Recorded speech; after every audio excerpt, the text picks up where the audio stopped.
Muy buenas tardes a todas y a todos. Muchísimas gracias por aceptar esta invitación. Como saben, pues estamos en plena época de informes de las y los diputados, y lo que yo estuve pensando, pues es que sería desastroso para mí tratar de hacer algo en donde teóricamente presentara mis logros, porque la verdad es que por un lado ha sido una legislatura compleja, y por otro lado, pues, ¿cuál es el indicador de éxito? El número de iniciativas presentadas, no lo van a creer. Hay quienes presentan propuestas para modificar una letra y tener 200 iniciativas. Otro indicador, las iniciativas aprobadas, pues eso depende de muchísimas cosas, sobre todo de la correlación política. Bastaría a veces con una sola iniciativa toral y que esa se aprobara para que valiera la pena la legislatura. Otro indicador sería ser militante y estar siempre en contra de todas las mayorías. Pues eso es si eres de oposición, pero yo pertenezco a la bancada mayoritaria. Luego, decir todas las cosas que aprobamos de iniciativas del Ejecutivo, pues ese es el informe del gobernador. En fin, entonces lo que pensé es que quizá valdría la pena más hacer un informe reflexivo, es decir, algo que fuera realmente un diálogo con todas y todos ustedes. He tenido ya la reunión con los consejeros técnicos ciudadanos del Sistema de Mejora Continua de la Educación, el Sí Mejora, que es un grupo muy especializado. Y estamos en ciernes de la reunión con el Comité de Participación Social del Sistema Estatal Anticorrupción. Y bueno, a ustedes los ubico como las organizaciones de la sociedad civil que le dan seguimiento muy comprometido al Congreso, que realmente están muy al tanto de lo que pasa en las comisiones, tienen una agenda propia, tienen criterios para evaluarnos, en fin. Entonces, bueno, lo que yo quiero es agradecerles muchísimo que participen de esta manera de iguales en este informe. Y bueno, yo les quería decir 4 cosas que creo que he hecho. Uno, siempre consultar a los expertos. Y eso pues es simplemente porque son los que saben. O sea, son los que realmente han dedicado su vida a estudiar, son los que son especialistas en los temas, y si uno quiere fundamentar algo realmente, y no lo he hecho ahora de diputada, sino toda mi vida, pues tiene que buscar a los expertos, y ustedes saben que más bien los persigo para que me ayuden. Dos, siempre los invito a todos los eventos, a los foros, pero bueno, el propio Alberto me hacía ver que una distorsión del Parlamento abierto podría ser invitar a foros y foros y foros, la gente va, la gente se esfuerza, presenta ponencias y luego sus propuestas quedan en nada. Entonces, está bien hacer los foros, pero me doy cuenta de que es insuficiente. La tercera cosa que hago, pues, es siempre mantener una comunicación muy constante para temas coyunturales, cruzar cuál es la opinión que tienen ustedes.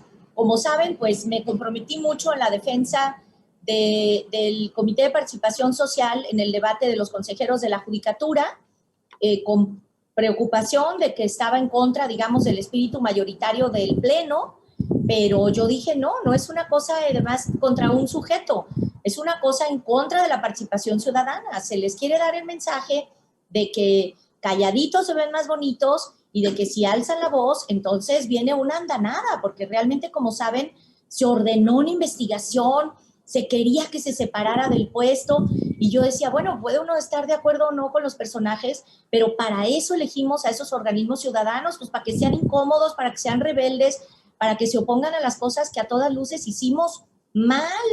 ¿Qué es eso de desestimar los exámenes? ¿Qué es eso de elegir en la madrugada? ¿Qué es eso de que claramente estuviera pintada la cuota que ahí se había planteado? Entonces, pues fue difícil para mí porque no solamente estaba discrepando de mi bancada, a la que le tengo pues un respeto enorme y con la que coincido mayoritariamente, sino con el resto de mis compañeros. Muchos de los diputados pensaban que estos comités de participación social se querían arrogar un derecho que no les corresponde, que es el de decidir. Y entonces ya ven que en el texto hasta decía, nosotros fuimos electos por millones de ciudadanos. Y yo decía, no, no es vinculatorio, pero los tenemos que escuchar. En fin, con muchos de ustedes he tenido sendas reuniones y nuestras iniciativas pues avanzan muy poquito. La verdad es que avanzan muy poco. Entonces yo creo que lo que tenemos es una gran desconfianza mutua, ¿no? De que Por un lado, los diputados sienten que darle más espacio a la sociedad civil es sinónimo de que entonces ellos quieren legislar sin los votos populares, y no sé si de parte de ustedes, eso contéstenlo ustedes, si ustedes sientan que por definición los diputados pues somos obscuros, obtusos, cuchuperos, holgazanes y corruptos. No se crean. Entonces, bueno, quisiera que abriéramos la discusión, tanto en términos de lo de el contenido, como de lo que hace falta, como de cómo nos percibimos para hacer más cosas juntos. Y después, ¿sabe esta, Ale? Bueno, entonces, pues Rubén Alonso es el primero. Bien, buenas tardes, gracias por la invitación. Ciertamente el Congreso tiene sus tiempos y son tiempos misteriosos. Los horarios legislativos no son los horarios a veces de la sociedad. Aún así, creo que lo importante es fijar un objetivo y mover el barco cuando menos 1 centímetro, porque lo que decide el Congreso, los resultados se ven después. Podemos decir que se legisla para el futuro, con ciertas implicaciones en el presente. Bajo eso creo que pues es las circunstancias, las coyunturas, los grupos, lo que tú nos platicas que sucede en esos espacios, digamos, es normal. Es normal, pero también no debe de ser tan normal cuando queremos que se construya de manera participativa. Yo insistiría en un aspecto, bueno, los temas de educación y salud, que al revisar lo que has planteado han estado mucho en coyuntura, salvo el tema de la nueva ley de educación, que es así, es un andamiaje a futuro con una apuesta de una manera distinta de ver el futuro de la educación en Jalisco. Ciertamente no salió todos estos dos aspectos que nos recuerdas, que tiene que ver con evaluación de docentes y la libertad que deben de tener los niños y las niñas y los adolescentes en Jalisco, sea en el uniforme, incluso en otras cosas, ¿no? Yo apuntaría en el tema de educación que me hace falta, que a lo mejor sería bueno empezarlo a considerar, en el tema de acceso a la información, cuando veo los derechos que tienen los padres de familia, y aquí incluiría también los derechos de las niñas y los niños, se habla que tienen derecho a conocer las evaluaciones, pero no dice cómo ni la obligación que tienen los docentes para que les garanticen el acceso a la información desde lo más básico en la escuela. Casi como una información fundamental que deban en las escuelas tener ahí a disposición. Las experiencias muy locales son muy buenas porque están los periódicos murales, que es como ver cómo se informa en cada escuela. No todo tiene que ser en internet. A veces es en la tienda de la esquina, es en la entrada de la escuela donde está la información. Creo que habría que trabajar en eso porque es donde se ponen las bases de una conciencia al derecho a saber para poder participar. No es nada más conocer, sino acceder a información para que puedan participar en decisiones de educación, de administración de la escuela, y los propios niños también, las niñas y los adolescentes sepan que esa información es de ellos. El otro aspecto es el tema de las designaciones. Creo que es un tema que tendrá que coincidir, habrá que impulsar no solamente en lo que resta de la legislatura, sino en aquellos que buscarán la reelección y en aquellos que se van a apostar también para integrarse en el Congreso. Sí, ya hay muchas razones de por qué una ley de designaciones públicas integral, no solamente en los cargos de designación donde interviene el Congreso, habría que ampliar las designaciones en las designaciones del Ejecutivo y las en los ayuntamientos y en el Ejecutivo, incluso en los primeros niveles, para poder profesionalizar, pensemos, OPDs, que son organismos especializados en servicios a la sociedad, y a veces son los pequeños botines de acomodo, ayuntamientos y en el Ejecutivo. Creo que deberíamos de verlo desde las designaciones donde interviene de manera directa el Congreso, que ha sido ahorita el foco, pero también en el Ejecutivo, en esos niveles. De acuerdo. En eso le apuntaría, y nomás un reclamo que no me lo explico, ¿qué pasó con la reforma a la ley de transparencia que propuso, bueno, a propuesta del Consejo Consultivo del ITEI y que hizo suya el diputado Cortés? Duró exactamente un año para que saliera y la rasuraron. Y mucho tuvo que ver lo que tú apuntabas. La parte donde el Consejo Consultivo, ya con la experiencia que tiene, hacer una evaluación de trayectoria, estimación de quienes participan, porque a veces la participación son papeles, acreditan trayectoria con papeles, y no hay oportunidad de hacer una estimación de los perfiles. Creo que ahí sí, ese temor a que la decisión pase a los ciudadanos, no, se hacen allegar de elementos para sus mejores decisiones. Correctísimo. No, muy bien, Rubén, muchas gracias. A ver, de las dos ven, así deberían ser las comparecencias. ¿Qué nos costaría? ¿Qué nos costaría hablar claro? A ver, de la primera, buenas noticias, porque las únicas dos cositas que logramos sacar con fuerza en la Ley General de Educación del Estado de Jalisco, bueno, en general la ley estatal, fue que se creara el Consejo Técnico Ciudadano del Sistema de Mejora Continua de la Educación. Elegimos en el Pleno por 2/3 partes a los 5 y de verdad no fue ni cuota ni cuates. O sea, dijimos, la verdad, ¿ustedes creen que hay alguien con la trayectoria, que es un decano, que es un aliado de los maestros, que ha estudiado toda la vida? A ver, aléguenle a Miguel Basdrich. Entonces, pues era imposible que no quedara claro que alguien como él debería estar, ¿no? Era obvio, era de urgente resolución. Y bueno, con eso, ok, pues estaba el ITESO. Luego dijimos, Elia Maruma Espinosa, pues la fundadora de la Cátedra UNESCO de Educación, fundadora de la especialidad, la maestría y doctorado en planeación de la educación superior y redenta feminista. Ok, y ahí está la UDG.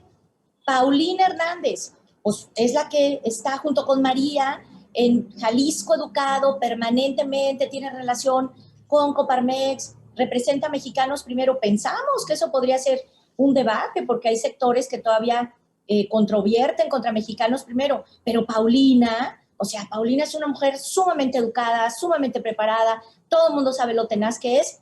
Va también Socorro Piña, que vino a representar todas las organizaciones de los niños y los jóvenes con necesidades especiales. Dijimos, ya, por favor, que alguna vez tengan a uno, y a ver, díganme con qué grupo político se identifica Socorro. Pues no, ¿verdad? Y José Antonio Cabello, que sí, en efecto, fue diputado del PAN, que fue funcionario en los gobiernos del PAN, pero ¿quién puede decir que Pepe Cabello no sepa de educación? O sí sabe. Entonces fue muy bonito poder tejer un consenso. Claro que lo cabildeamos, claro que consultamos, o sea, no fue así como, a ver, todos los que se quieran inscribir, a ver qué pasa, pero los que también se inscribieron quedaron muy contentos y muy conformes porque realmente vieron pues, que se eligió a los mejores de esa criba. Entonces, bueno, eso salió bien, es de lo que yo digo que salió bien. Y lo otro es que entró el consejo escolar como algo obligatorio. Y entonces ahí ya van a tener derecho a estar los padres de familia, los estudiantes, incluidos los niños, o sea, obvio, los niños también, y los profesores y las organizaciones de la sociedad civil. Pero como tú has dicho, ahora, Pilón, con lo de la pandemia, pues la cosa está en chino y más que nunca ahora sería un momento de que todos empezaran a interactuar. Y en ese sentido, vamos a ver cómo lo hacemos valer en la llegada. Y lo que tú dices de que esto se vincule con el derecho a la información, me apunto para saber cómo, ¿no? O sea, me apunto. Lo de ley de designaciones, bueno, pues Quique Velázquez y yo sí suscribimos la iniciativa de la consejera de la Judicatura que sacó la mayor calificación. Y bueno, ya saben que Hagamos entró a apoyar, reunieron más de 30,000 firmas. Y pues les digo con todo el dolor de mi corazón, no hay ambiente político para que salga esa ley de designaciones públicas. Nos tienen que ayudar. Ahí sí serviría una presión fuerte de todos ustedes para que duro, porque Quique y yo solos, no hombre, no lo vamos a lograr, ni con las 30,000 firmas. Entonces, si por ejemplo dijéramos, nos vamos a ir todos por lo de ley de designaciones públicas, nos enfocamos a eso, creo que podría ser una cosa que podría obligar a que, oigan, pues la hacemos. Bueno, y de la tercera, Rubén, confieso que no sé nada de lo de la de Transparencia Hernán. ¿Para qué digo mentiras? No, no sé, no estoy en ese rubro, entonces, pues lo que me comprometo es a investigar con ellos y en la siguiente le. Bueno, ¿tú qué piensas, querido Paul? Adelante.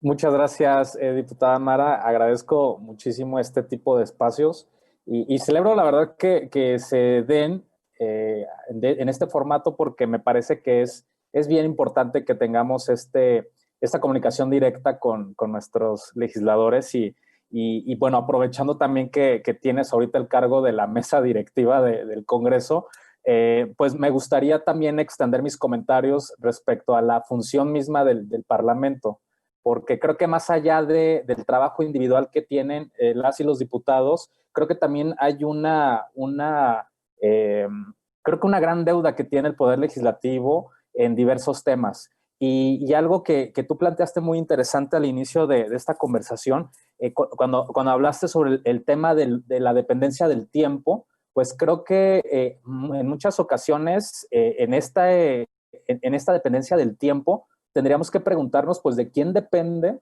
de quién depende dar este tiempo, ¿no? Si los intereses reales que debería tener el Poder Legislativo o son los otros poderes que presionan al Congreso para sacar iniciativas, sacar decretos que no necesariamente vayan en función a lo que hace el legislativo. Yo entiendo que en esta legislatura ha sido muy evidente cómo ha funcionado vaya la redundancia, en función de los intereses del gobierno del Estado, y eso me parece que ha debilitado mucho el contrapeso que tiene el Poder Legislativo frente al Ejecutivo, y eso lo notamos en la misma agenda parlamentaria. Entonces, creo que hay una gran oportunidad ahorita para discutir realmente hasta dónde existe una agenda legislativa real en donde impacte de manera directa a la vida cotidiana de las personas y sobre todo ahorita en el contexto que tenemos de la pandemia, del COVID-19. Y bueno, y en el tema educativo, que obviamente aquí tenemos a colegas que son expertas en la materia, me gustaría saber, diputada, bueno, hasta dónde tiene realmente el compromiso el Poder Legislativo para poder atender todo este rezago educativo que hay en el Estado. Entendemos que Jalisco Educado ha hecho un gran trabajo en cuanto al análisis, el diagnóstico, prácticamente ya tiene todas las evidencias para mostrarlas al Poder Legislativo en materia normativa, pero también al momento en que ha trabajado con el gobernador en la materia, y sin embargo todavía observamos que hay no sé, ahí sí es una cuestión de percepción, no sé si hay una falta de voluntad por parte del legislativo para poder atender la materia y cómo esto se puede resarcir. Nos queda poco tiempo. Esta legislatura prácticamente se va a renovar el siguiente año. No sabemos cuántos diputados se van a reelegir. Entendemos que hay condiciones que también, e incentivos electorales que no, van a impedir para que las agendas congeladas se descongelen.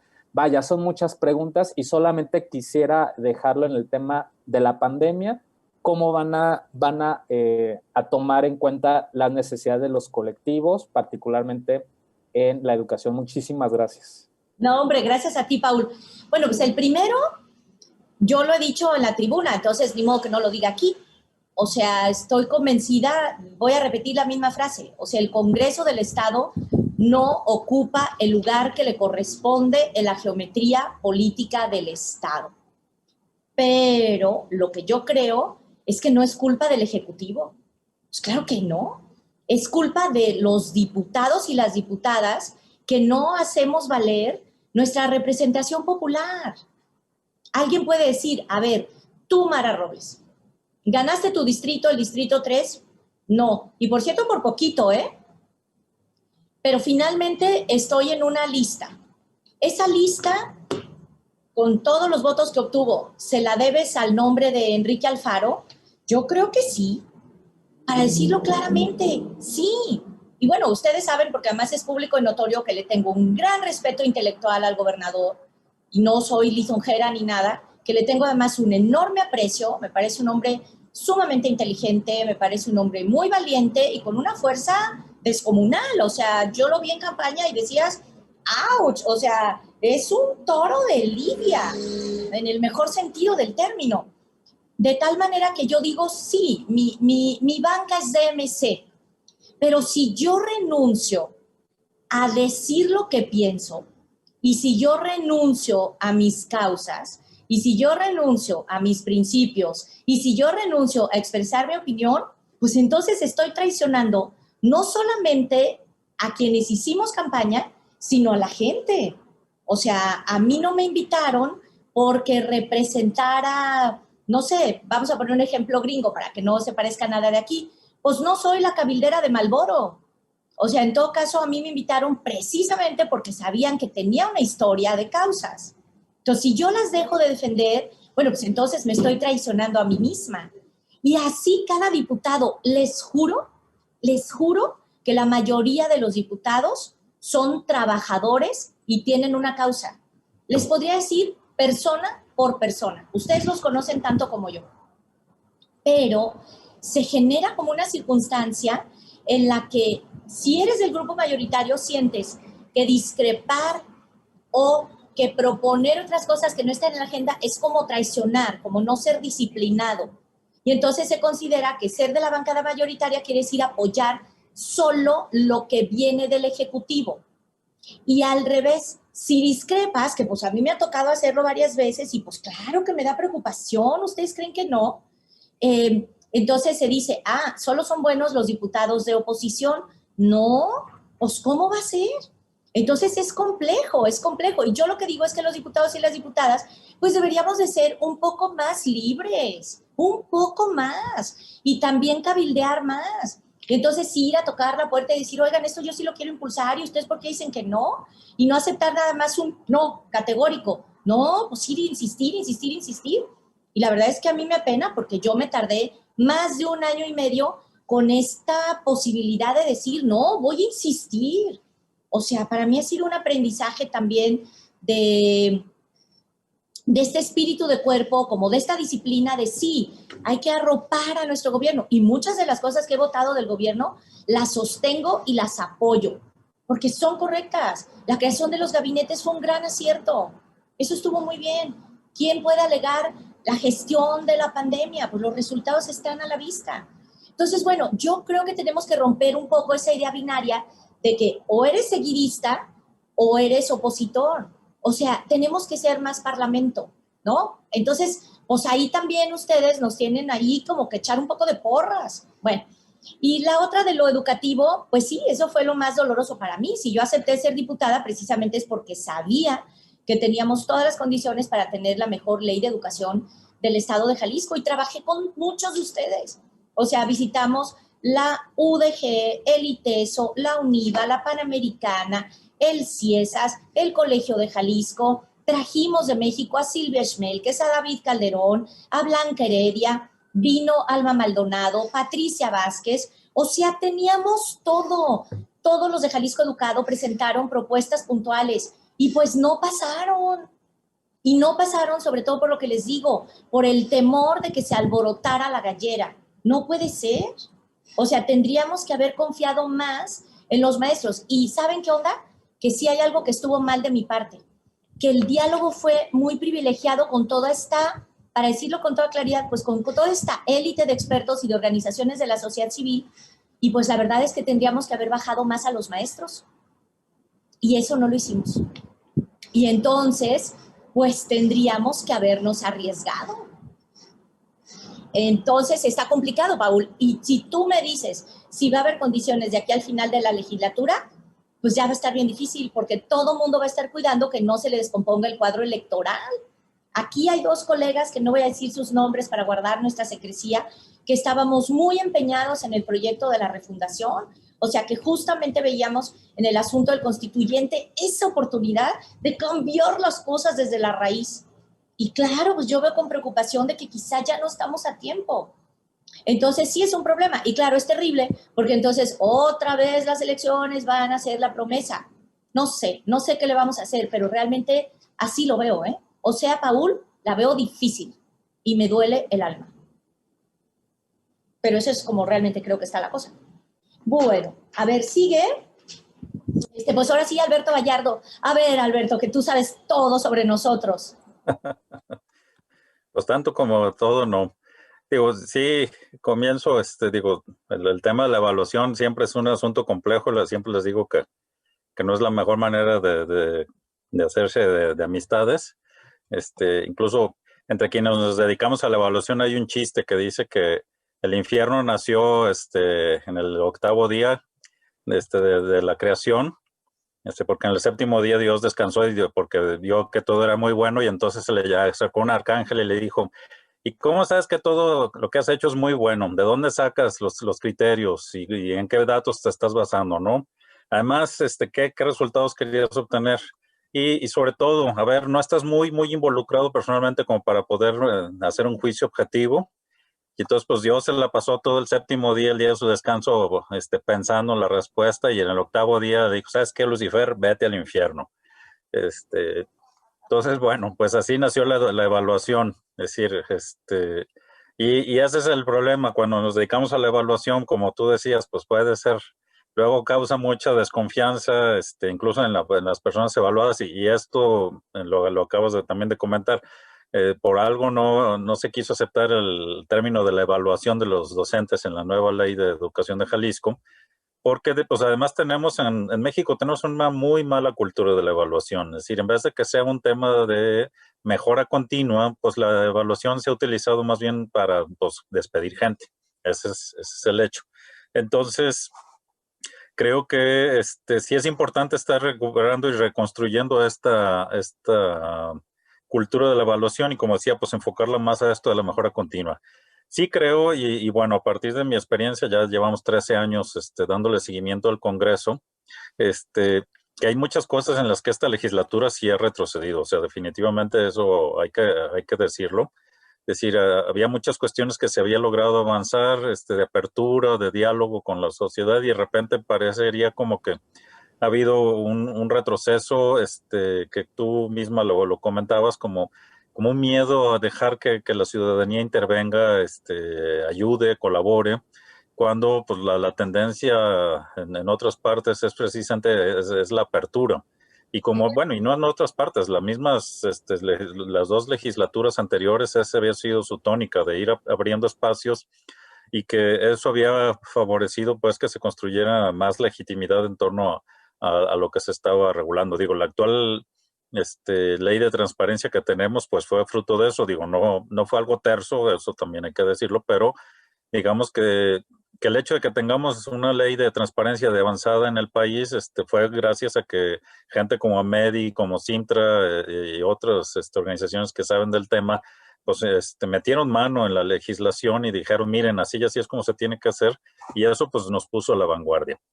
Entonces, bueno, pues creo que es importante pues esto, y decir, pues toca esto. Lo que sí quiero es, y con eso cierro, decir, Mara, pues que también agradecerte porque el esfuerzo que has estado haciendo aún antes de tener la presidencia de la mesa directiva, pues de devolverle su dignidad a la función legislativa. Creo que ese ha sido algo muy claro, tu esfuerzo en ese sentido.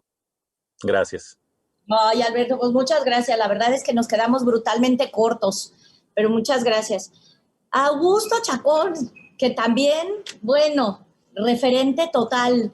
Dinos todo lo que piensas. Bienvenidos, muchas gracias por aceptar. Al contrario, Mara, muchas gracias por invitarme. Recordaba aquello de que una golondrina no hace verano, y entonces tendríamos que preguntarnos, ¿una diputada hace congreso? Porque dialogar con la diputada Mara Robles nos lleva a recordar todas las veces que hemos discutido, debatido, acordado con Mara Robles, con una trayectoria como la que tú tienes. No es extraño que hayas convocado a esto, no es extraña tu autocrítica, pero con lo que nos acabas de decir, se ve triste el panorama con lo que Alberto nos acaba de delinear. Sí, esta legislatura dio un paso atrás, Estamos a escala de la República y a escala del Estado en un extremo personalista de la administración pública. Los personajes fuertes, que embisten fuerte, como tú lo describiste, y no son mis palabras, se están adueñando del poder público en todos sentidos, tanto de los constitucionales como de los sociales, inclusive los medios de comunicación. Y eso ha complicado mucho para la legislatura mantener el paso que habíamos y yo me incluyo porque en la anterior trabajamos fuerte, por ejemplo, para el sistema anticorrupción y se habían abierto algunas puestas. Había interlocutores con los que sabías que podías llegar a acuerdos. Ahora puedes llegar a acuerdos, pero ¿cuántos interlocutores así de fuertes y de potentes que, como dices tú, se la jueguen por una causa hay en el Congreso ahorita? Y no solo en el Congreso, en el Poder Ejecutivo o en el Poder Judicial. Se ha reducido a unas cuantas personas y ahí andamos la multitud de organizaciones de la sociedad civil, de activistas, pues recurriendo a unos pocos que nos escuchan y algunos, y quizás sea mi caso, ya conociendo lo que va a suceder después. Yo en términos del Congreso y lo que te invitaría a que es un paso que quizá en esta distracción electoral en la que vamos a caer podamos dar. El espacio obscurísimo entre tener una iniciativa construida en común y lo que se presenta ante el Pleno. Algo sucede que lo bueno se borra, el avance se quita y queda lo que no nos venía bien. Y lo hemos visto una y otra vez. Todavía con el sistema anticorrupción dijimos, bueno, no quedó todo lo que queríamos, pero quedaron cosas que valen la pena y vamos a ir avanzando poco. Ahora ni eso está quedando. ¿De qué manera podemos hacer para que aquello que las organizaciones acuerdan con los diputados o con las diputadas, conozcamos su trayectoria hasta el punto entre el que hace el lobbying, en este caso, por ejemplo, tú, y el Pleno? ¿Dónde están los poderes fácticos que borran, que quitan, que matizan, que inhiben y que nos van haciendo a un lado? Yo admiro a Alberto Vallardo, que tiene 13 años en esto, con una consistencia notable. En alguna iniciativa nos tocó tal cual arrastrar la cobija en el Congreso. Yo detrás de Alberto, recuerdas, Alberto, que no nos prestaban ni una copiadora, ¿no? El trabajo que hizo Rubén Alonso, uno de los primeros reporteros que se metió a fondo con la apertura democrática a conocer las tripas del Congreso y de las decisiones, pero avanzamos un poco y nos regresamos un mucho. Creo que tu trabajo, Mara, primero es decirnos, no soy la única y una diputada sí puede hacer Congreso, y segundo, ¿qué cosas sí podemos hacer para preparar la siguiente legislatura? Por ejemplo, este espacio negro en el que las iniciativas se caen, este espacio hueco, donde solo oímos ecos de la participación ciudadana que no se traduce en nada. Y es admirable la cantidad de gente que todavía les cree, les toma la palabra, se sientan, aportan, arrastran el lápiz, simplemente para que desde fuera del Congreso y muchas veces dentro del Congreso, insisto, lleguen con el borrador, quiten, pongan, maticen y digan, confórmense con que los escuchamos, confórmense con que hubo un parlamento pretendidamente abierto. Y lo están aplicando igual a escala federal. Los escuchan, los transmiten en cadena nacional y los olvidan en cuanto hay que legislar. Claro. Se han logrado cosas, este mismo encuentro con tantas caras conocidas, con tanta gente que todas han hecho un esfuerzo muy grande, es un buen tributo a todo eso que se ha hecho, pero ¿de qué manera podemos, insisto, lograr que una diputada sí haga Congreso? Muchísimas gracias, Augusto. No, pues muy importante y muy fuerte lo que acabas de decir. ¿Y saben qué creo? Digo, ya que estamos hablando tan francamente como debería de ser, se los voy a decir. O sea, la impresión de la mayoría de los los que están en el Congreso es que también las organizaciones de la sociedad civil son parte del círculo rojo.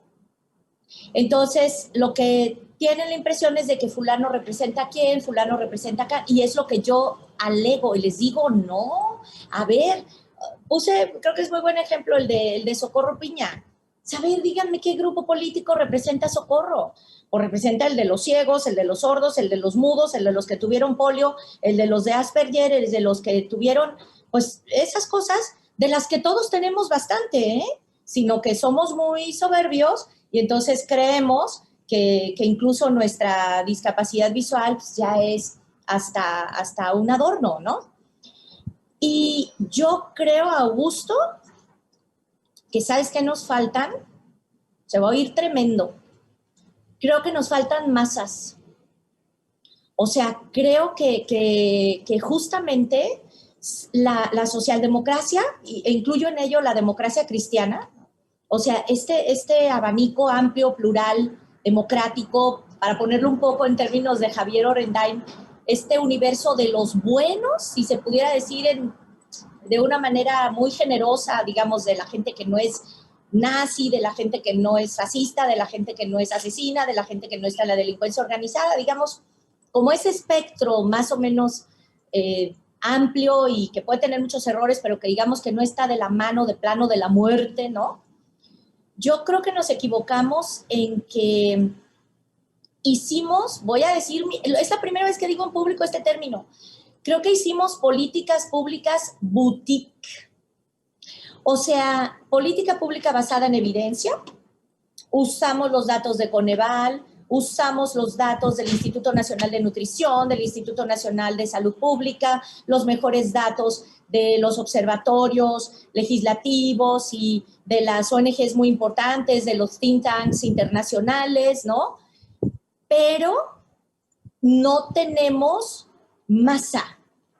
Y entonces esa masa incluso, aunque teóricamente las cosas que hagamos están justo para generar más apertura democrática, nos ven a todos como élite. Y por eso resulta tanto el otro discurso de que, bueno, por eso pega la descalificación de los financiadores de las ONGs. Yo sé, porque no solamente ustedes, sino otros amigos que tengo en OSS, yo sé lo que les cuesta conseguir financiamiento. Es muy difícil. Ojalá fuera cierto eso de que las fundaciones y los ricos les dan dinero a manos llenas. Por favor, no es cierto. Cuesta horas de cabildeo, horas de conseguir, y luego después Hacienda es terrible. Conseguir el asunto de ser donatario, es peor que escalar el Everest. Y efectivamente hacer que los empresarios no se sientan dueños de las OSS, yo sé lo que a ustedes les cuesta. Y que además tampoco tienen los sueldos de Bombi Band y que tienen unas oficinas chicas. Yo a ninguno de ustedes le he conocido unas oficinas en el 13º piso del World Trade Center. O sea, sé que hacen realmente un esfuerzo y sé que le ponen de su dinero y sé que muchas de las cosas, como tú dijiste hace rato, o sea, tienen que andar viendo hasta dónde sacan fotocopias. O sea, y que la gente le invierte. Pero la percepción en la otra élite es que ustedes también representan intereses políticos y que entonces si representan intereses políticos, pues que se la jueguen en un distrito y saquen votos. Y entonces yo les digo, ay no, pero ¿cómo creen? O sea, no es así, son cosas distintas. Yo siento que nos falta calle. Y claro, a mis 51 años, pues que yo he andado en la calle desde los 5 años, pues no se crean que tampoco digo, sí, volvamos a la calle. Hijo, mano, o sea, es duro. O sea, en concreto, Augusto, ¿cómo incidir más? Pues me temo que sí, que nos tendríamos que radicalizar. Pero fíjate, no ponernos rudos o irritados. Porque por eso luego, por ejemplo, es terrible y es sexista, ¿no? A los colectivos que son rudos, a las mujeres en especial, pues feminazis, histéricas, neuróticas, y tiene uno hasta que hablar suavecito para que no lo descalifiquen. Entonces, no me refiero a radicalización como estridencia, sino a decir, no, esto, o sea, cuando ustedes dicen retroceso, yo me muero de la vergüenza, ¿no? Pues no sé, a mí se me hace que un poco de calle, no necesariamente meeting, sino bajar más, pero no sé. Bueno, ya me callo. Mara, solo una cosa, y aprovechando lo que decía Alberto de la evaluación, la masa la tendrían en automático si esa masa recibiera los beneficios de alguna legislación, de algún trabajo del Congreso. Y la verdad es que no hay ahí rendición de cuentas. Claro. Invitar a la masa a que deje de sobrevivir para incorporarse a la presión política se vuelve inmoral. La masa la vamos a ganar en la medida en que resienta los resultados del legislar, del Poder Ejecutivo, del Poder Judicial, pero estamos pidiendo una base social cuando esa base social lo único que hace es soportar el juego entre círculos rojos. No, pero más bien me refería al revés, que los que estamos todavía en la idea de cambiar las cosas, que todavía nos quedan ansias de novillero, creo que somos los que tenemos que tener masas para ver si esas masas se manifiestan, insisto, no necesariamente en mitin, marcha, plantón, volanteo, pero que esas masas se hagan sentir, porque es la única manera que creo que el poder, me da una pena horrible, pero me parece que ya es la única voz que escuchan. Bueno, pero pensemos, pues no van a decir que ahora sí ya estoy alentando a la rebelión. Soy Marcela González, aquí vengo por parte de Jalisco Educado. Soy también parte de una organización civil de Unión por los Niños. Y bueno, leyendo de la parte educativa, pues yo quisiera hacer nada más 3 puntos. Trabajar mucho la parte de reforzar lo socioemocional y las habilidades para la vida en todo el estado en el docente. Es decir, por experiencia, tuve un trabajo con varias escuelas públicas sobre temas de salud mental y bueno, alguna más de hacer una plática de cuáles son las causas principales de las enfermedades mentales. Varios docentes salieron con un burnout elevado, con esquizofrenia, con diferentes enfermedades mentales que obviamente no están diagnosticados o por el estigma o por algo, pues simplemente callan, ¿no? Esos síntomas. Entonces, sí creo que este punto de reforzar la parte socioemocional y estas habilidades, pues sí es importante para el docente. Otro punto que me gustaría abonar es sobre la formación del docente para la nueva forma de la escuela, especialmente el uso de la tecnología. Ya obviamente por estos tiempos nos dimos cuenta cuál es la importancia de reforzar el uso de la tecnología, el manejo socioemocional y las habilidades, bueno, pues se repite, para las habilidades. Y otro punto que también me gustaría pues abonar en es que los procesos de desarrollo profesional docente no resulten un impedimento para la garantía del derecho a aprender. Es decir, maestros que no puedan ausentarse a medio ciclo escolar por jubilación o cambio de adscripción. Hicimos un evento con varios niños, en los cuales niños de situación en casa hogar entrevistaron a diferentes organismos como Derechos Humanos, como Secretaría de Educación y aparte del IPSA-POPAN, y una de las preguntas que le hacían los niños, sobre todo a la Secretaría de Educación, decía, oye, es que ¿por qué mi maestro falta? Porque si falta mi maestro no hay clases, entonces estoy deambulando por toda la escuela. ¿Por qué mi escuela tiene hoyos? Y lamentablemente o tristemente la persona representante de Secretaría de Educación no pudo contestar ante estas preguntas de un niño de 8 años. Entonces, bueno, aquí es parte de la experiencia que he tenido como organización de la sociedad civil y parte de Jalisco Educado, que ya María luego va a profundizar un poquito más de por qué surgieron estas causas, Claro. se proponen. Muchas gracias a todas y a todos por la escucha y por la apertura, y Mara, felicidades por todo esto. Muchas gracias, Marcela. Pues justo sigue María González, así que nos vamos al hilo. Gracias, Marcela. Vas, María. Ok. Bueno, pues un gusto estar aquí. Gracias, Mara, por el espacio. Para nosotros, bueno, en Jalisco Educado tenemos un conglomerado de organizaciones que nos dedicamos de alguna manera al tema educativo, y para nosotros es muy importante saber que podemos participar en este tipo de espacios.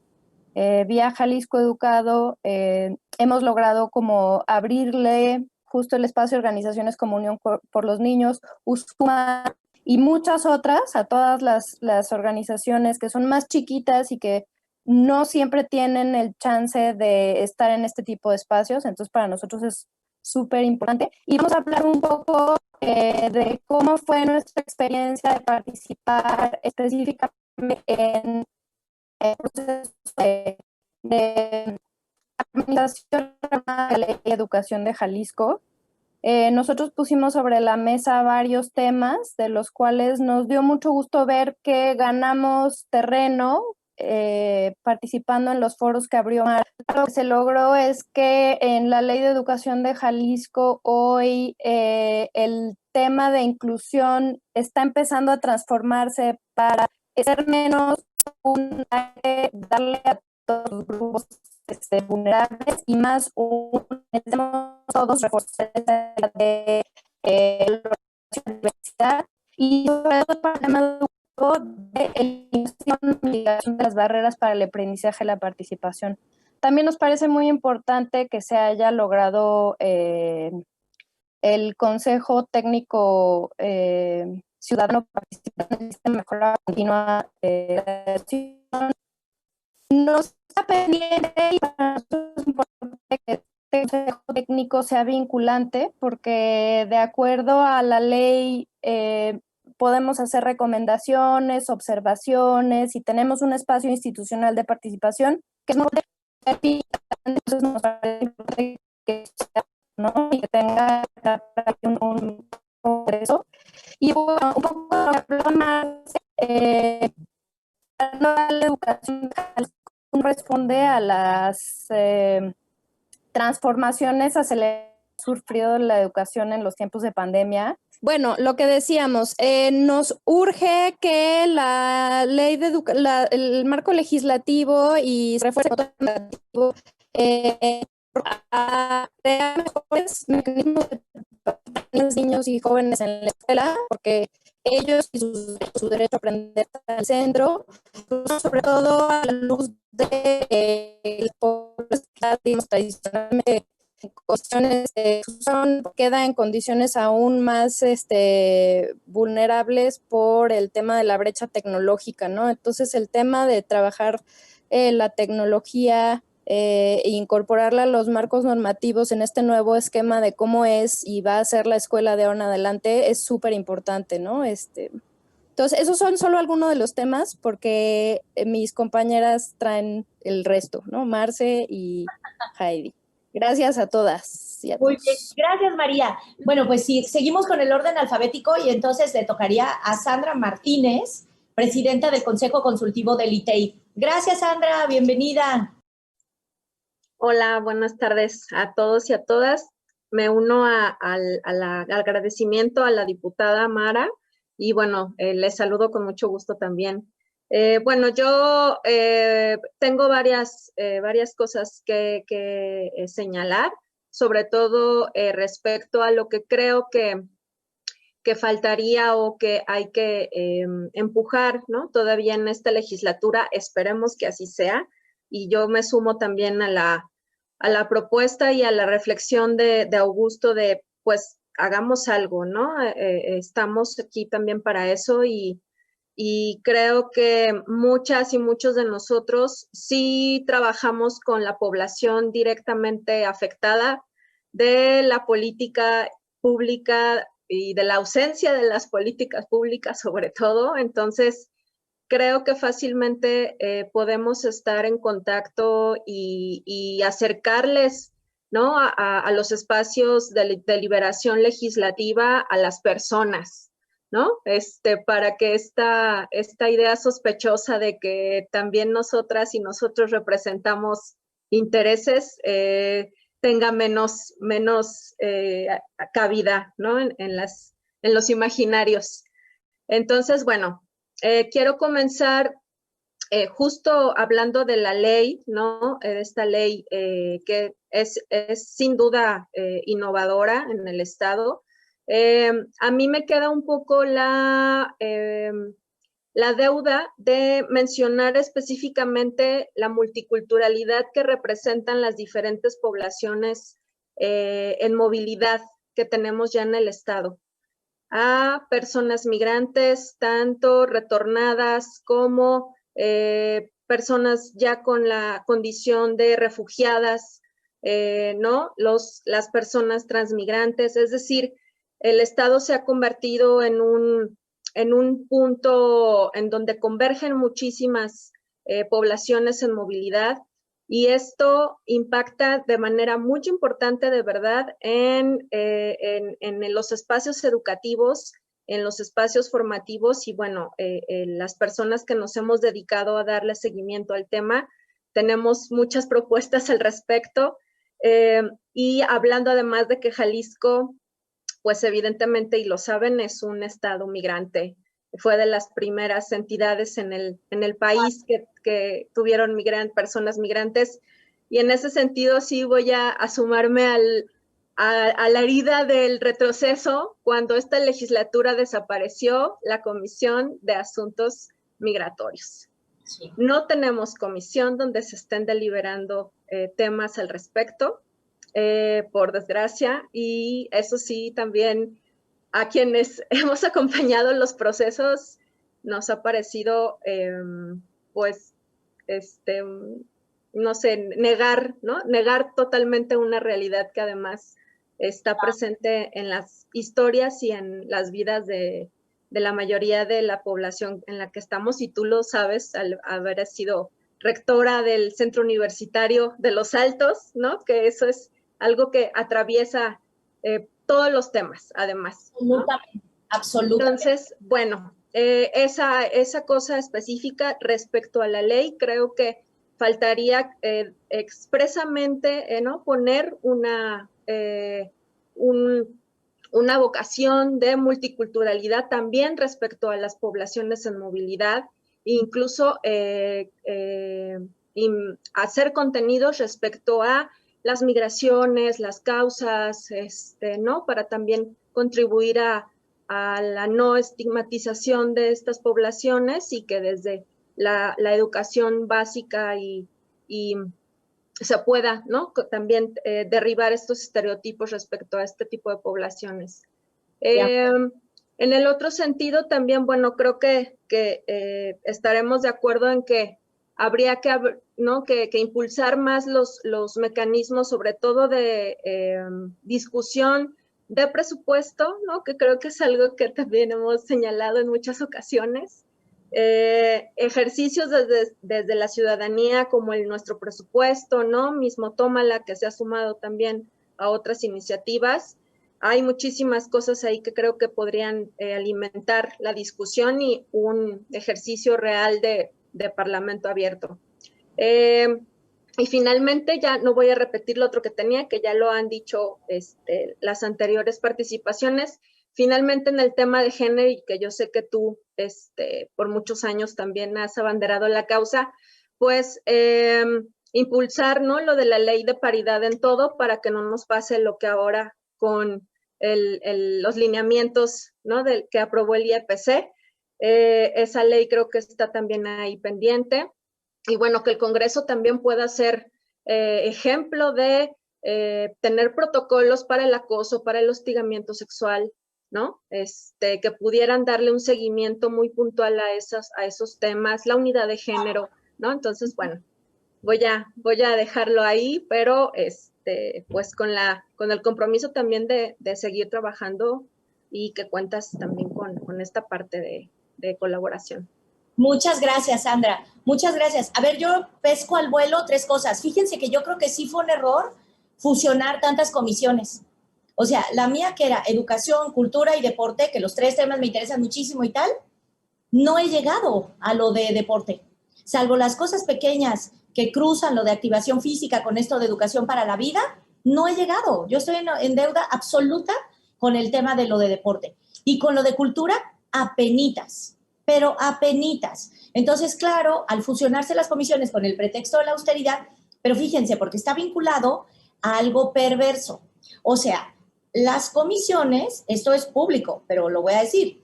A ver, el que es presidente de una comisión tiene derecho a proponer al director del órgano técnico, sí, a la persona que dirige el órgano técnico. Allá hay un lugar. Y luego tiene derecho, ¿cierto, Yanis?, a 2 asesores más, ¿no? A 2 asesores más. Entonces, ahí hay 3 personas. O sea, los que son presidentes de una comisión pueden proponer a 3 personas. Y luego, quien ocupa la secretaría, que es de otro partido, puede proponer al secretario técnico. Entonces, la comisión lleva 4 puestos supernumerarios. Entonces, se redujeron el número de comisiones con el argumento de la austeridad, porque efectivamente, pues, llevas 4 salarios por comisión. Pero otra vez vamos a lo mismo. ¿Por qué tiene que haber 4 asesores por comisión y, peor aún, propuestos por los diputados en función de los partidos? Si cada comisión tuviera su pool de asesores de servicio público de carrera, que fueran unos súper profesionales, que hubieran llegado ahí con base en el mérito, que no fueran partidistas, que tú pudieras llegar y que dijeras, estos, lo que yo les planteé desde la perspectiva que tengo, van a resolver el trabajo, no tendría por qué significar cada comisión más recursos. Ese es otro tema que no hemos entrado, pero ahí lo pongo. Y lo otro que dijiste, lo de las mujeres. esto Mirza quiero decir que sí lo propuso. Ella propuso la iniciativa para que al propio interior del Congreso se penalice y además se castigue y se busquen soluciones y medidas preventivas para lo del acoso. Ella lo propuso y si mal no recuerdo, está aprobado, debe estar aprobado. Y lo de la unidad de género es una iniciativa que estamos viendo. Si toda la bancada de mujeres no jala, por lo menos algunas presentarlas. Bueno, les voy a decir algo peor. ¿Saben que la bancada de mujeres nunca hemos podido hacer algo todas juntas? Nunca, nunca. Incluso ahora con esto de lo de la paridad del Instituto Electoral de Participación Ciudadana, pues la mitad no quisieron y bueno, por lo menos ahora nos animamos a que las 8 que estuvimos de acuerdo nos manifestamos y estuvo muy bonito porque hubo del PRI, del PAN, de Morena y su servidora. Entonces, bueno, por lo menos ahí dimos un pasito. Bueno, pero no uso más yo la palabra y entonces después sigue Javier. ¿Qué opinas de todo este debate, Javier Orendain de Obeso? Y es muy importante porque tú tienes otra perspectiva muy importante. Dale, bienvenido. Muchas gracias, Mara. Gracias por la invitación y un privilegio estar aquí con todas y todos, algunos amigos muy queridos. Fíjate que desde la óptica cívico-empresarial vemos con mucha claridad que y lo he dicho, el Ejecutivo debe velar por el presente, el Legislativo por el futuro y el Judicial por el pasado. En esa lógica, yo coincido con mis compañeros que han hablado de retroceso, simplemente señalando que no avanzar desde la óptica empresarial también es retroceso. Lo digo, Mara, específicamente por la reforma 2.0, donde ahorita que veo a Beto Vallardo, 13 años taloneándole, a Rubén Alonso, pues yo espero, como ellos, nunca desanimarme. Yo sigo con la expectativa de que el próximo 4 de diciembre, que la iniciativa cumple un año, pues les vamos a mandar un pastel con una velita de cumpleaños. Y bueno, pues aunque se supone que tenemos la interlocución, todo el mundo dice que ya va a estar, que ya va a estar, que ya va a estar, pero no dice cuándo, ¿no? Entonces, en esa lógica, simplemente señalar que no avanzar también es retroceso, no avanzar, y veámoslo en nuestras propias carreras, quien no se actualiza, quien no se moderniza, quien no aprende cosas nuevas, se queda en el pasado, se puede quedar obsoleto. Entonces, yo de veras agradecerte porque las veces que hemos podido dialogar ha sido genuino. Yo sí creo que a través del mundo de las ideas y de los compromisos, sí se puede hacer parlamento, aunque sea con una diputada, que al menos hable de frente y de forma clara y que eso quede en tribuna. Si las cosas no cambian ahora, cambiarán después, porque iremos conquistando voluntades de esta red de los buenos en la que yo sigo creyendo, ¿no? Y bueno, insisto, así nos tardemos 13 años, este CPS, el sistema anticorrupción al que tanto le hemos invertido tiempo, al que tantas mujeres y hombres le han sufrido, en honor a ellas y a ellos debemos de seguir empujándolo y nuestro sistema debe de seguir avanzando, en mi visión y en la de muchos, hasta convertirse en un sistema pro integridad, porque no queremos estar peleando toda la vida. Muchas gracias. Muchísimas gracias, Javier. Bueno, ojo, a ver, una cosa que les propongo, y quiero que todos sean testigos para decirle a Javier, yo no estaba en la Comisión del Sistema de Vigilancia y Sistema Anticorrupción. Cuando hubo cambios, yo salí de la Comisión de Hacienda y entonces entré a esta de Sistema de Vigilancia y Sistema Anticorrupción. Así que me comprometo a empujar que rápidamente se entre a la dictaminación. Y yo, ¿sabes qué creo, Javier?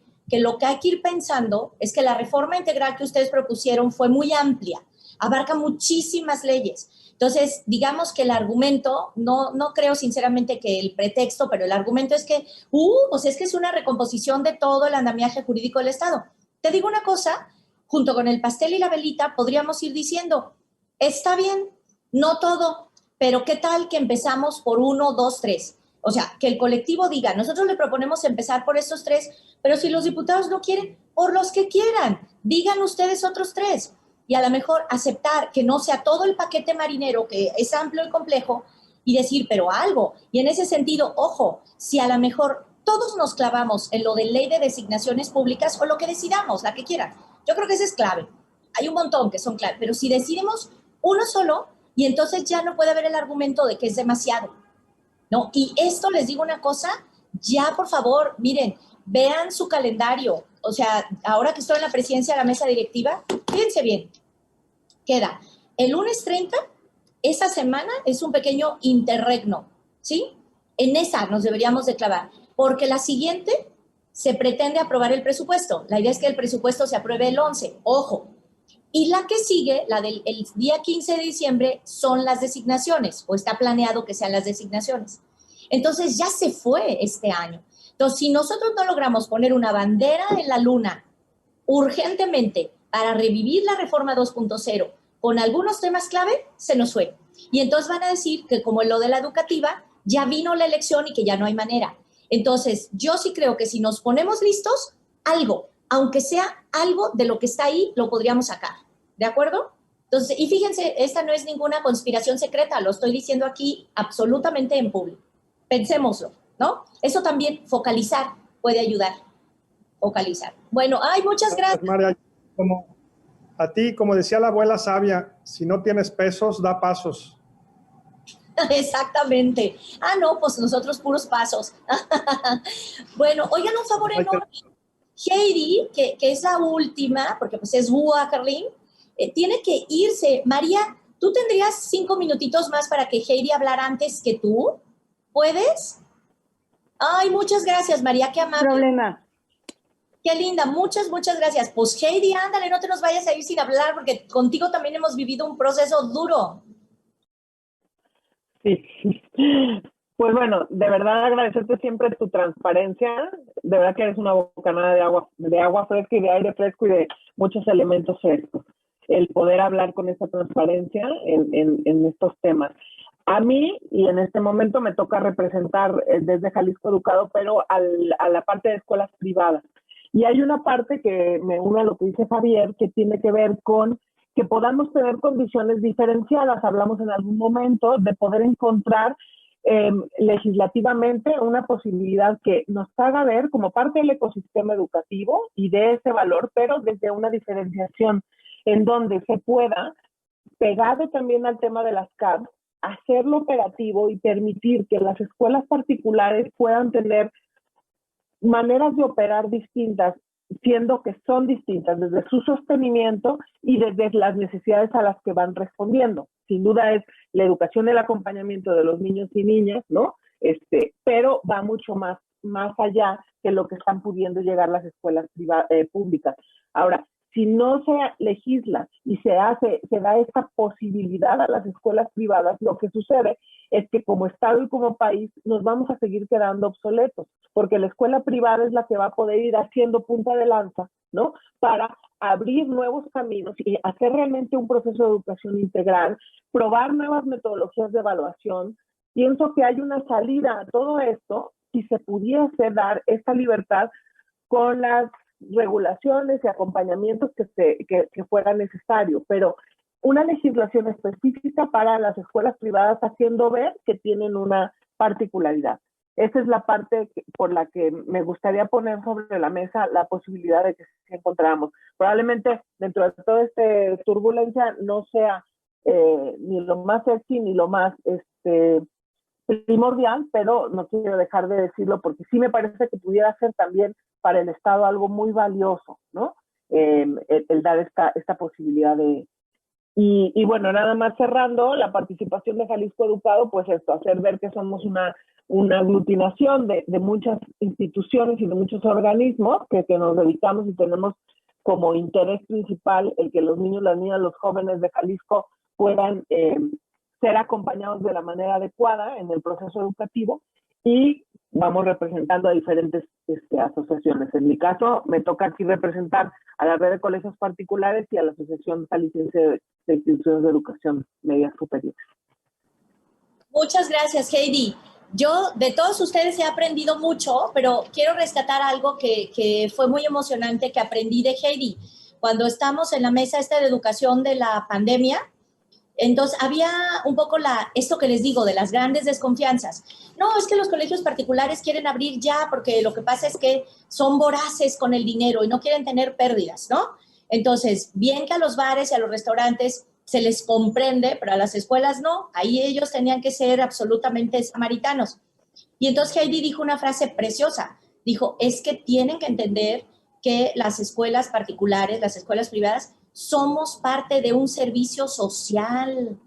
Y entonces yo dije, ella, no la conocía, pero dije, eso es.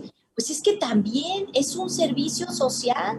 Y bueno, peleamos porque el apoyo no fuera precisamente para las más pobres o para las más chiquitas. Nosotros estábamos más en la idea de que a lo mejor a las que les faltaba un empujón para mantenerse con criterios más de innovación que del apoyo parejo para todos. Pero bueno, pues antes digan que salió el apoyo y ya fue una gran cosa que es sin precedentes, porque efectivamente desde la perspectiva de lo público se suele ser también muy sectario.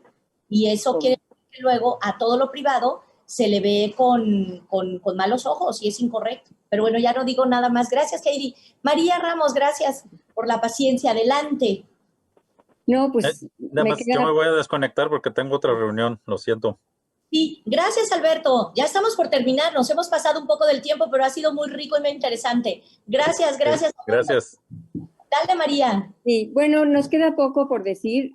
Nosotros somos un grupo que ha estado haciéndole seguimiento al Congreso ya desde hace 3 años y nos hemos preparado para poder dialogar con los diputados. Incluso hemos estado tratando de hacer algo de pedagogía política a través de las redes. Hemos presentado los perfiles de los diputados, hemos explicado para qué sirve el Congreso, para qué sirve el Poder Legislativo. Y luego nos da risa porque nosotros mismos no podemos ni platicar con los diputados porque no nos hacen el más mínimo caso. Escribimos cartas, les mandamos mensajitos, tratamos de sacar citas y no hay manera, o sea, de verdad no nos hacen caso. Y luego fue una grandísima decepción lo que sucedió con el Consejo de la Judicatura. Estábamos realmente muy emocionados, toda la sociedad civil, habíamos participado muchísimas organizaciones, estábamos observando el proceso y de repente nos dieron el albazo que fue la gran decepción. Nosotros fuimos de los que pusimos una denuncia con el Contralor y pues hasta la fecha tampoco pasa nada, ni creo que vaya a pasar absolutamente nada. Entonces, pues es complicado. La convocatoria a los magistrados no exige que haya una evaluación. ¿Cómo es posible? Y ya se anuncia en el periódico cómo se están repartiendo las cuotas de los magistrados. Entonces, ¿qué podemos hacer la sociedad civil ante eso? Es una impotencia espantosa.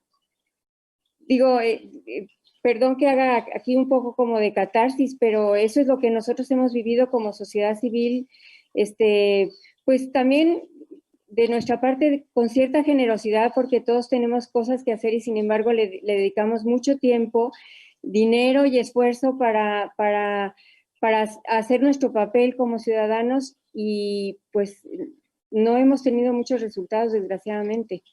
Pues básicamente es eso, o sea, todos los pendientes que han mencionado Javier, la ley de designaciones públicas me parece que sería una gran aportación y pues tú dices que no hay voluntad política para sacarla, entonces no sé cómo le vamos a hacer, porque si no hay gente profesional que conozca realmente de los temas para resolverlos a cabalidad, pues entonces, ¿qué podemos esperar?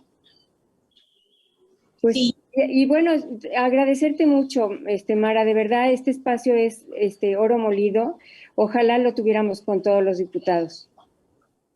Yo creo que lo debemos de tener. Una de las cosas que puedo hacer perfectamente es convencer a la mayor cantidad de diputados de que tengamos estas reuniones. Les juro que hay muchos con cabeza, con buena fe y que son muy trabajadores. De verdad, sí. O sea, no es cierto que todos mis compañeros estén en mal plan de ninguna manera. O sea, no me cabrían los dedos de las manos para contarlos. De verdad, hay muchos. Hay que buscar este acercamiento. Fíjate, María, yo te quería decir algo. Con lo del Consejo de la Judicatura, ojo. Fíjate, la convocatoria sí dice que tienen que hacer el examen. Por eso se contrató lo de Ceneval. Y dice que tienen que aprobarlo. creo que lo que dice es que es sobre 100 y el problema es que el Ceneval no tiene la medición de 0 sobre 100. ¿Saben qué tenemos que hacer? Empezarnos a aferrar con que no pueden ser los que reprueben. Y ¿sabes qué? Hablando de pedagogía política, empezar a hacer la regla de 3 para decir menos puntos que estos, he reprobado, perdónenme, ¿sí? O sea, que no haya un eufemismo que permita que entren los reprobados. Esto yo ya lo empecé a plantear. ¿Y saben lo que me han dicho? Ay, pero si no salen, entonces, ¿qué? ¿Los vamos a declarar desiertos? Preferible los mejores de lo que hay. Y ahí es donde, fíjense lo que yo digo. Claro que es un problema la cuota, pero todavía más problema los cuates. ¿Por qué? Porque si alguien dice finalmente estamos pujando por a lo mejor debería ser más transparente, como en Estados Unidos.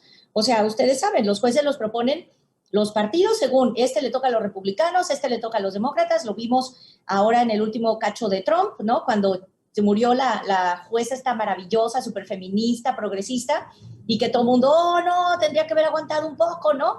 Porque le tocó a Trump. Bueno, acá a lo mejor hasta sería bueno transparentar. Representa los intereses de estos, representa los intereses de Y estaría bueno, porque hasta se podría mezclar la pluralidad. O sea, hay más gente ubicada hacia la derecha, hay más gente más ubicada hacia el centro, representa a los de no sé qué. Podría ser otro esquema.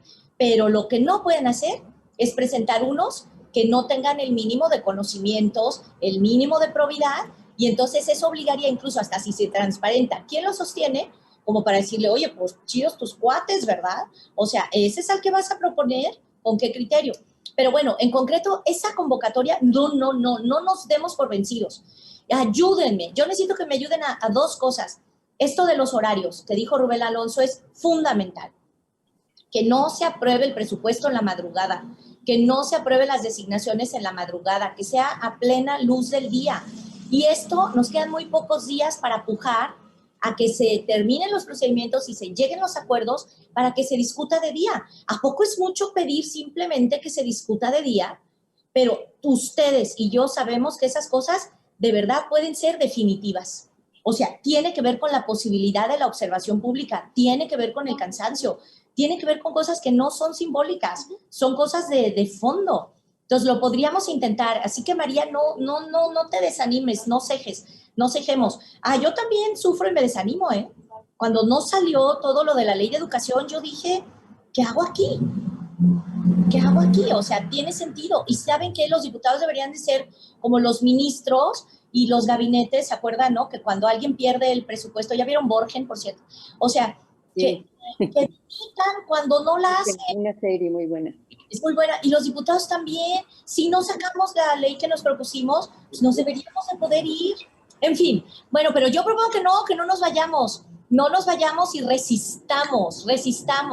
Demos los pasos que decía Javier Orendain.